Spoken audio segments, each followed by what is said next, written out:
দর্শক, আসসালামু আলাইকুম। আওয়ামী লীগ কি আবার ফিরে দাঁড়াতে পারবে? এরকম প্রশ্ন নিয়ে একটা প্রতিবেদন তৈরি করেছে ওয়ার্ল্ডের সবথেকে জনপ্রিয় TV channel Al Jazeera. Al Jazeera একটি প্রতিবেদন করেছে এটা নিয়ে। সেখানে তারা বলেছেন যে আওয়ামী লীগ কি আবার ঘুরে দাঁড়াতে পারবেন। এটা নিয়ে তারা বিভিন্ন অনুসন্ধান চালিয়েছে, বিভিন্ন রকম মন্তব্য করেছে। তবে 5ই আগস্ট হাসিনা সরকার পালিয়ে যাওয়ার পরে আওয়ামী লীগের সব নেতাকর্মীরা এখন পর্যন্ত পলাতক রয়েছেন এবং মাঠে নামার মতো তাদের কোনো নেতাকর্মীকে এখন পর্যন্ত খুঁজে পাওয়া যায়নি। যদিও পলাতক নেতারা বিভিন্ন সময় বিভিন্ন রকম মন্তব্য করছেন ফেসবুক বা ইউটিউবে, কিন্তু বাস্তবেই কিন্তু তাদের কোনো চিত্র মাঠে দেখা যায়নি। সোশ্যাল মিডিয়া, ফেসবুক, ইউটিউব বা টুইটারে আওয়ামী লীগের নেতাকর্মীরা সবসময় বলছেন যে শেখ হাসিনা যে কোনো সময় দেশে ঢুকবেন। এবং এটা নিয়েও কিন্তু বেশ কিছুদিন ধরে তারা গুজব ছড়াচ্ছিলেন এবং এই গুজবকে কেন্দ্র করে কিন্তু বেশ কয়েকজনকে গ্রেপ্তারও করা হয়েছে।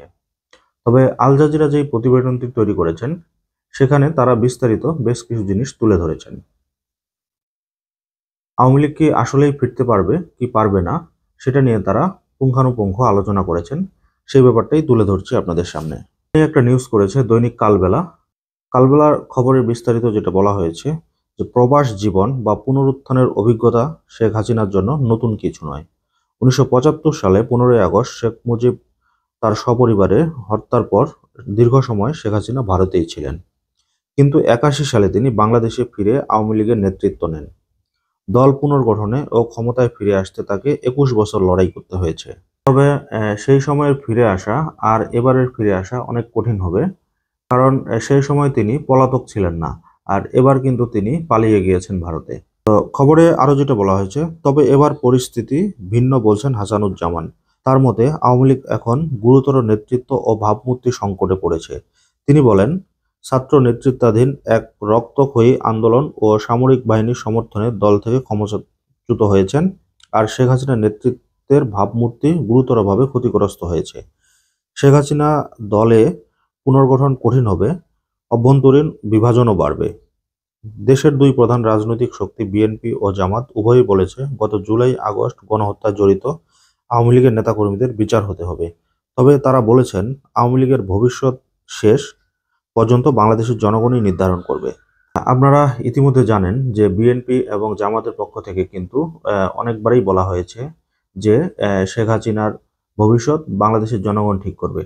যদিও বৈষম্য বিরোধী ছাত্র আন্দোলনের নেতারা বরাবরই বলেছিল যে শেখ হাসিনাকে দেশে ফিরতে দিবেন না, কিন্তু বিএনপি জামাত সেই দিক থেকে তারা ভিন্ন সুর অবলম্বন করেছিল।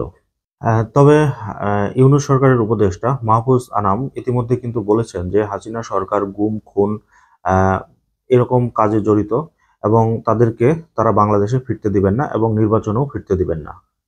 তবে রাজনৈতিক বিশ্লেষক হাসানুজ্জামান বলেন, যদি আওয়ামী লীগ এই নির্বাচনে অংশগ্রহণ করতে পারে তাহলে এটি দলের জন্য একটি ভিত্তি তৈরি করবে।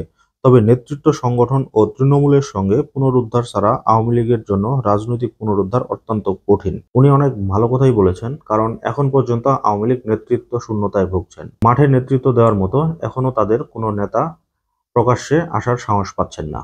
রাজনৈতিক বিশ্লেষক আলী রিয়াজ আওয়ামী লীগের পুনরুত্থানের জন্য 4টি শর্ত উল্লেখ করেছেন। সেগুলো হলো 16 বছরের শাসনামলে, বিশেষ করে 2024 সালের আন্দোলনের সময় সংগঠিত অপরাধের জন্য নিঃশর্ত ক্ষমা চাওয়া, দলের বর্তমান মতাদর্শ পরিত্যাগ করা, শেখ হাসিনা পরিবারের কোনো সদস্যকে আর নেতৃত্বে না রাখা এবং মানবতা বিরোধী অপরাধসমূহ ও নৃশংস অপরাধের বিচার করা। আলী রিয়াজের এই কথা কতটুকু শুনবেন তা আওয়ামী লীগের পক্ষ থেকে এটাই এখন দেখার বিষয়। তবে অনেক আওয়ামী লীগ কর্মী এখনও শেখ হাসিনার প্রতি আস্থা রাখেন, যদিও তারা মাঝে মাঝে তার পরিবারের ক্ষমতা অপব্যবহারের সমালোচনাও করেন। বিদেশে থাকা জ্যেষ্ঠ নেতারা সামাজিক যোগাযোগ মাধ্যম টক শোতে কর্মীদের পুনর্গঠনের আহ্বান জানান। একই সঙ্গে ইউনূসের নেতৃত্বাধীন সরকার ব্যর্থ হতে চলছে এই ব্যাপারগুলো তারা আলোচনা করেন।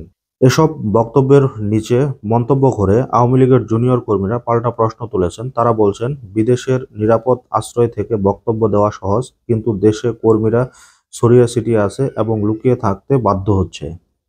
খুলনার এক সাবেক ছাত্র নেতার মতো অনেকের পরিচয় প্রকাশ করতে ভয় পাচ্ছেন। রাজনৈতিকভাবে ঘুরে দাঁড়ানোর স্বপ্ন এখন অনেক দূরের বিষয় বলে মনে হচ্ছে। এই হচ্ছে আল জাজিরার প্রতিবেদনের বিস্তারিত। তবে আওয়ামী লীগ যে সহজেই ঘুরে দাঁড়াতে পারবে না এই ব্যাপারটা কিন্তু অনেকেই মনে করেন। অনেক আওয়ামী লীগের নেতাকর্মীও কিন্তু সেটাই মনে করেন। কারণ মাঠে তাদের এখন পর্যন্ত কাউকে সেভাবে উপস্থিত দেখা যায়নি। ভবিষ্যতে তারা কবে উপস্থিত হবেন এটাই এখন দেখার বিষয়।